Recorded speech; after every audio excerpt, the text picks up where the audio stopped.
Salut les bouseux, on va faire un vlog, j'arrive pas à écrire, j'ai des crises d'angoisse et c'est à un point que dire ce que je ressens, je sais que ça sera utilisé contre moi pour m'accuser de me victimiser. Mais je peux pas continuellement faire semblant d'être de marbre, hein. Ce vlog va revenir sur les attaques contre moi et j'en profiterai pour parler de mon parcours. Cette angoisse que des gens sont en train de m'imposer, je la prends et je suis en train d'en faire de la colère et j'aime pas ça, être en colère, ça m'énerve. Bon, ce qu'il se passe, c'est que Bruno Le Salé, à la mi-août et en réponse, entre guillemets, à mon émission d'analyse critique d'une de ses vidéos, a balancé que je tenais, début 2016, une page Facebook, La Licorne Enchantée, j'ai jamais caché le lien entre moi et cette page, une page dans laquelle je faisais de l'humour noir trash et de l'humour gras. Et il a ainsi prétendu que je faisais de l'humour oppressif. C'est un ad hominem ayant pour but de me discréditer politiquement en m'accusant de faire de l'humour oppressif alors que gna gna gna, le bouseux, il me donne des leçons qu'il applique pas à lui-même, gna gna gna. Déjà, c'est pas quelqu'un qui sait faire la différence entre l'humour noir et l'humour oppressif. Pour lui, pour l'extrême droite, pour les gens qui ne maîtrisent pas les concepts des militants, bref, pour eux, c'est oppressif quand c'est offensant. D'ailleurs, je me suis toujours demandé à quoi ressemblait de l'humour non oppressif, le fameux que l'on voit partout dès que l'on fait une blague offensante. Ça fait plusieurs mois que je me pose cette question. Comment on peut faire rire les gens sans absolument offenser personne? Aucune touche de sel, aucune satire, absolument rien. Sauf que si l'humour oppressif, c'est d'être offensant, on appellerait ça de l'humour offensant. Faut être logique un peu. Réduire une oppression à un sentiment individuel, l'offense, c'est considérer que l'oppression est elle-même un sentiment individuel et une question morale. C'est faux, l'oppression est une réalité concrète et une question sociale. Suite à cela, outre le fait de me traiter d'hypocrite avec de mauvais arguments et en sortant des vieux dossiers comme un gros fouille-merde, il y en a à l'extrême droite qui font circuler par exemple que je serais pédophile. Ceci en se basant sur une vieille blague sur la pédophilie, genre si je fais une blague sur le cancer, ça veut dire que je suis cancérigène. Même logique. Alors que bon, dans le milieu de l'humour noir, les blagues sur la pédophilie, c'est un petit peu la base, Mais bon, si ça s'arrêtait à l'extrême droite, ça serait pas un problème. C'est leur méthode. Le problème, c'est que ça marche. Cette campagne de dénigrement, de diffamation, elle se diffuse. Et des gens de gauche, qui clairement n'y connaissent rien, nos stratégies d'intimidation de l'extrême droite, ils tombent dans le panneau. Ils me font comme ils ont fait à Ménel de The Voice ou à Bilal Hassani, chercher à les détruire en exhumant de vieux machins. Il y a aussi comme exemple assez connu le réalisateur James Gunn qui s'est fait virer de Disney parce que l'extrême droite américaine a ressorti ses tweets d'il y a 10 ans. Alors chaque cas est spécifique, comme le mien, mais le principe est le même. Détruire quelqu'un, politiquement, avec des vieux dossiers, sans tenir compte du contexte de ces vieux dossiers, sans tenir compte qu'une personne change, qu'une personne peut faire des erreurs. Tout cela en déformant les faits, en les interprétant, etc. Ce qui est d'autant plus facile dans mon cas, car il s'agit de satire, ce qui est interprétable au moins dans une certaine mesure. Alors que, normalement, si on est de gauche, le but c'est de faire changer les mentalités. Me reprocher de ne pas être sur la même ligne exactement qu'il y a 4 ans, ça fonctionne pas. Vous pouvez pas me juger aujourd'hui sur mon passé, un passé que je n'ai jamais caché. J'en ai parlé il y a 6 mois dans une FAQ. J'ai dit de mon initiative, enfin en répondant à une question, que j'ai évolué ces dernières années. Ce n'est pas sale, c'est normal. Mais je reviendrai sur mon parcours tout à l'heure. Bref, actuellement, il y a notamment un compte Twitter féministe, parmi d'autres, que je ne vais pas nommer pour rester clean, moi j'ai des principes, qui balance que je suis d'extrême droite et antisémite. Rien que ça. En se reposant sur des gags d'humour noir trash que je faisais en 2016 et avant. Ça ne se repose pas sur des propos objectivement antisémites au premier degré, ni sur des propos objectivement fascistes ou réactionnaires. Ça se repose sur des éléments interprétables qui ne sont plus d'actualité et qui s'inscrivent dans un contexte qui n'est pas pris en compte. C'est important le contexte pour éviter par exemple l'erreur ultime d'attribution, ou pour éviter tout simplement de juger sans avoir tous les éléments nécessaires. Par exemple, une sale blague sur Hélène Kurdi, qu'on me reproche, cet enfant réfugié mort noyé et dont la photo avait fait le tour du monde, aujourd'hui ça fait bizarre. Mais à l'époque, le discours public était à la sacralisation et au misérabilisme forcené autour de la photo de cet enfant. Il y avait des gens qui s'habillaient comme Hélène Kurdi, qui se prenaient en photo allongés sur la plage, dans la position de cet enfant mort, tout ça pour éveiller les consciences. Ainsi, dans ce contexte, de l'humour noir sur le sujet ayant pour but de défoncer à coups de pelle cette sacralisation dégueulasse, ça peut se comprendre. C'est une façon de faire, on peut ne pas apprécier. mais ce n'est pas gratuit. Il y a ainsi d'autres montages d'humour noir qu'on me reproche, ou d'humour gras, sans tenir compte du fait qu'il s'agit par exemple de parodies qui sont parfois des réactions à ce qui circulait à l'époque, en particulier sur Facebook. Vous ne pouvez pas juger quelque chose hors contexte. De plus, maintenant, je ne fais plus ça, cet humour noir trash, particulièrement provocateur, mais j'y reviendrai. Alors justement, il y en a qui disent que j'ai arrêté ce genre d'humour parce que ça marchait pas, alors je serais passé Social Justice Warrior pour faire des vues par opportunisme. Ça se base sur rien, et c'est complètement con. Si tu veux faire de l'humour qui fait des vues, tu fais du Bigard ou du Hanouna. Entre Marion Sételin et le Raptor Dissident, ce qui fait le plus de vues, c'est le Raptor Dissident. C'est eux qui ont le vent en poupe. Si la gauche radicale est un marché pour faire des vues, il est pas très rentable. Puis vous avez pas regardé mes émissions ? Si je fais semblant de croire à ce que je dis, je le fais vachement bien, Et puis je m'investis. Si je passe 15-20 heures à débunker une vidéo d'un gros con, c'est pas parce que j'y crois. Ben non. Bon, je peux pas me permettre de balancer des noms, mais il y a une bande. Il y a vraiment, sur Twitter, un groupe assez restreint de personnes qui vont plus ou moins s'approprier des luttes pour descendre avant tout d'autres personnes engagées. Parce que descendre des gens de gauche qui ont des principes, qui ne veulent pas jouer à celui qui a la plus grosse conscience politique et utiliser des méthodes de merde et de fouille-merde, c'est quand même vachement plus facile. Pour faire simple, si je fais une vidéo contre Usul, je me mets moins en danger que si je fais une vidéo contre le Raptor Dissident. Car je sais qu'Usul, par exemple, ce n'est pas quelqu'un qui va fouiller mon passé, qui va envoyer sa communauté contre moi, qui va déformer mes propos ou m'en inventer, bref, je ne m'en prendrai pas à quelqu'un de malhonnête et de potentiellement dangereux. Ce groupe de personnes sur Twitter, ce sont des gens solidaires entre eux, un petit groupe, 15-20 chefs de file avec des suiveurs influençables qui ne s'interrogent pas sur la pertinence des accusations lancées à l'emporte-pièce. Ils pervertissent des concepts des luttes sociales et s'en servent contre d'autres militantes et militants.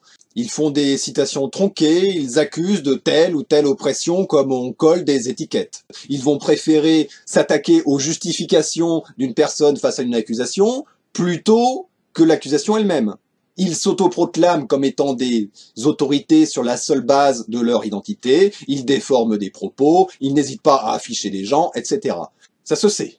Vraiment, il y a des dossiers qui se forment. Il y a un moment, ça va péter.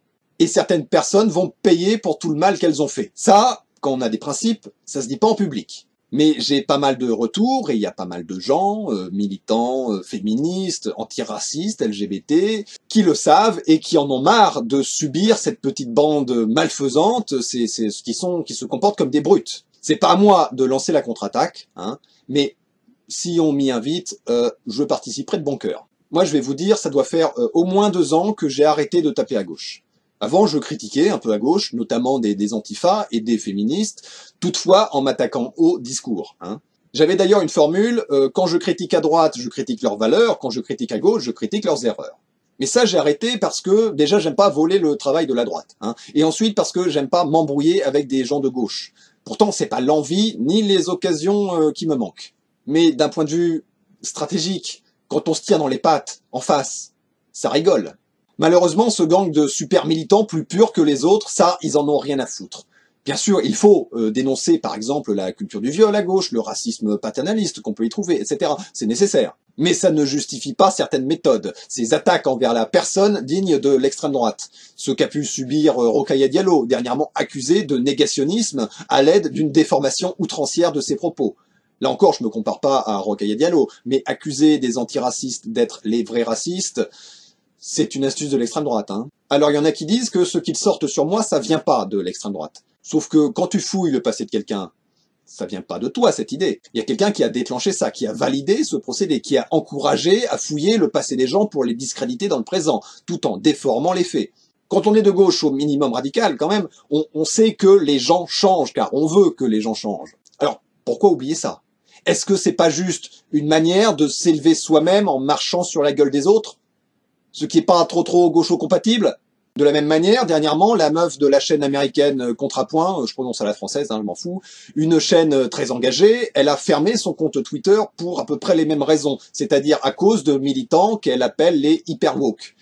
Alors que cette meuf, Nathalie Wynn, elle fait sur sa chaîne un travail formidable, très intéressant, de critique et de déconstruction des discours dominants. Certaines émissions, je pense la plupart, sont sous-titrées et je vous invite à aller voir ce qu'elle fait. Je dis pas qu'il faut pas critiquer les gens de gauche sur le prétexte qu'ils sont de gauche, hein, mais il y a une différence entre la critique constructive pour améliorer une situation et la destruction. Lorsque plus aucune personne de gauche ne dira plus rien par peur de ne pas être parfait, on sera dans de beaux draps. Hein. Moi-même, là, je me pose des questions. Normalement, aujourd'hui, je devais faire une émission sur le concept de misère sexuelle pour déconstruire les idées reçues. Là, franchement, je doute. Hein.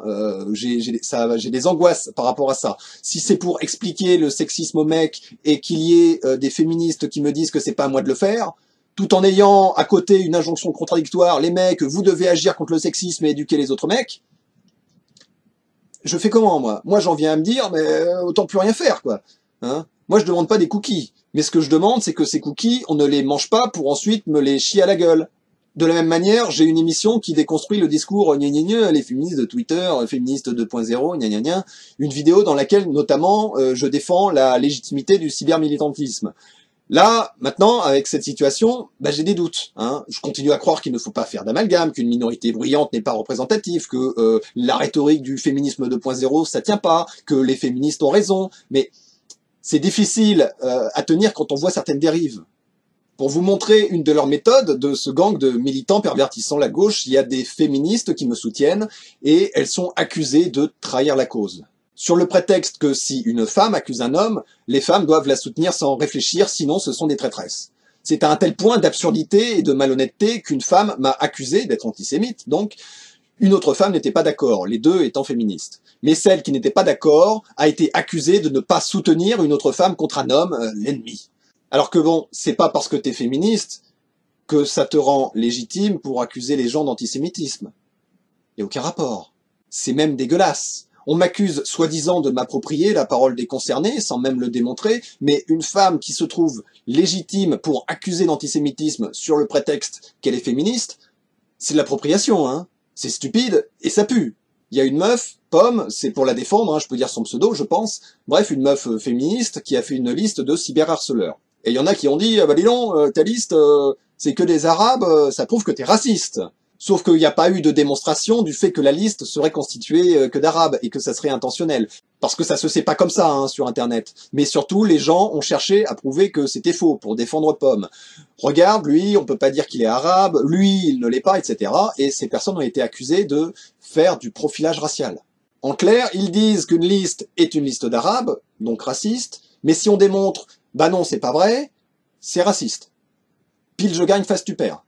De la même manière, ils disent qu'il faut écouter la parole des concernés, ce qui est vrai. Mais si des féministes sont d'accord avec moi, c'est parce que je serai un gourou. Donc elles sont trop connes, hein, elles sont manipulées, voyons, une femme d'accord avec un mec, c'est parce qu'elle est sous son emprise, hein, c'est pas du tout misogyne, hein. Je suis sarcastique, hein, je précise, vu qu'il y en a qui ont l'air de pas savoir faire la différence entre le sarcasme et le premier degré. On a donc ici des gens qui veulent sacraliser la parole des concernés, mais seulement quand ça les arrange. À ce niveau-là, c'est de la caricature, là, hein. Surtout en me reprochant d'être un gourou, de soi-disant me mettre en avant, etc. Sérieux? J'essaie de partager aux gens mes connaissances, mes réflexions sur l'esprit critique, le rationalisme, l'analyse rhétorique. Et je suis un gourou. Et je parle jamais de moi. Hein. En un an, j'ai fait un vlog. Vous savez rien de moi. Hein. Les infos qu'on peut avoir sur moi au cours de cette dernière année, c'est j'ai un chat. C'est dans les dernières émissions et sur Twitter. Mon père avait tendance à faire de l'humour qui rabaisse. Émission, on ne peut plus rien dire. J'étais grossophobe, émission sur la grossophobie. J'ai peut-être des origines belges, je sais plus dans quelle émission j'ai fait une blague là-dessus.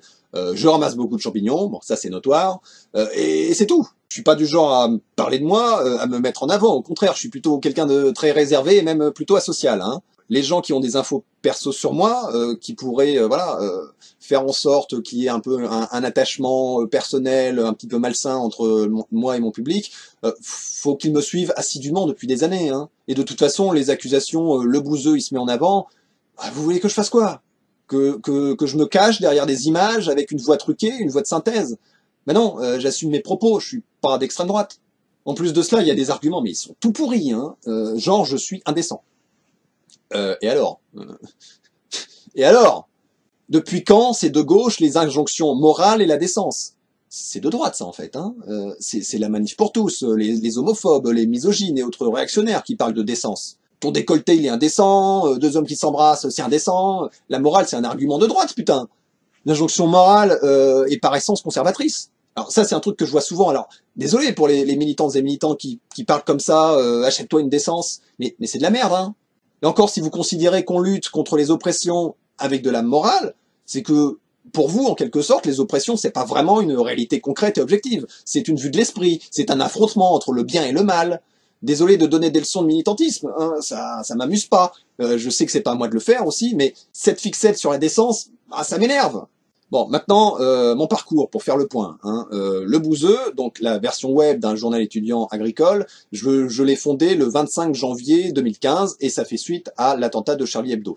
C'est vraiment la cause. Hein. Je précise que je suis pas sur la même ligne éditoriale et politique que Charlie Hebdo aujourd'hui, hein, mais je les lisais, surtout il y a 10 ans. Tout comme je lisais Fluide glacial et Psychopathe. Je me pose, je dirais, j'oserais dire, dans la continuité de Harakiri notamment, hein, version plutôt Cavana que Choron. Hein. Donc de l'humour satirique, plutôt rentre-dedans et anti-autoritaire. Pour autant, je vis pas dans le passé, contrairement à certains, et j'essaie de moderniser tout ça en incorporant à ma pratique de la satire les idées politiques de la gauche de notre époque. Cela dit, au début du Bouzeux Magazine, c'était pas terrible, hein. Mes analyses politiques et sociales étaient superficielles, je faisais beaucoup d'humour un peu gratuit, hein, pas forcément trash, tout ça, provocateur, mais des blagues genre des calembours, par exemple, hein, ça j'en faisais beaucoup.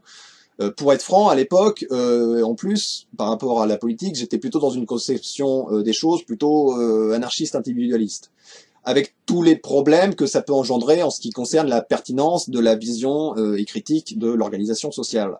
Au bout de 6 mois, j'ai perdu ma page, j'ai dû recommencer à zéro. J'avais pas tellement prévu le coup, hein. J'avais fait un gag d'humour noir sur un fait divers qui est pas bien passé et je me suis pris un lycée et la moitié d'un département sur le coin de la gueule. 2 adolescents étaient morts en fabriquant une grenade. J'ai relevé le sordide de la situation. Un simple post Facebook disant la chimie est la seule science que si tu la maîtrises pas, elle te pète à la gueule. Ce qui est vrai. Une personne a envoyé ça sur un groupe créé suite aux faits divers, hein, donc des personnes qui étaient en situation de deuil, et elle m'a donc balancé à des gens dans l'émotion qui sans cela n'auraient jamais eu connaissance de ma réaction.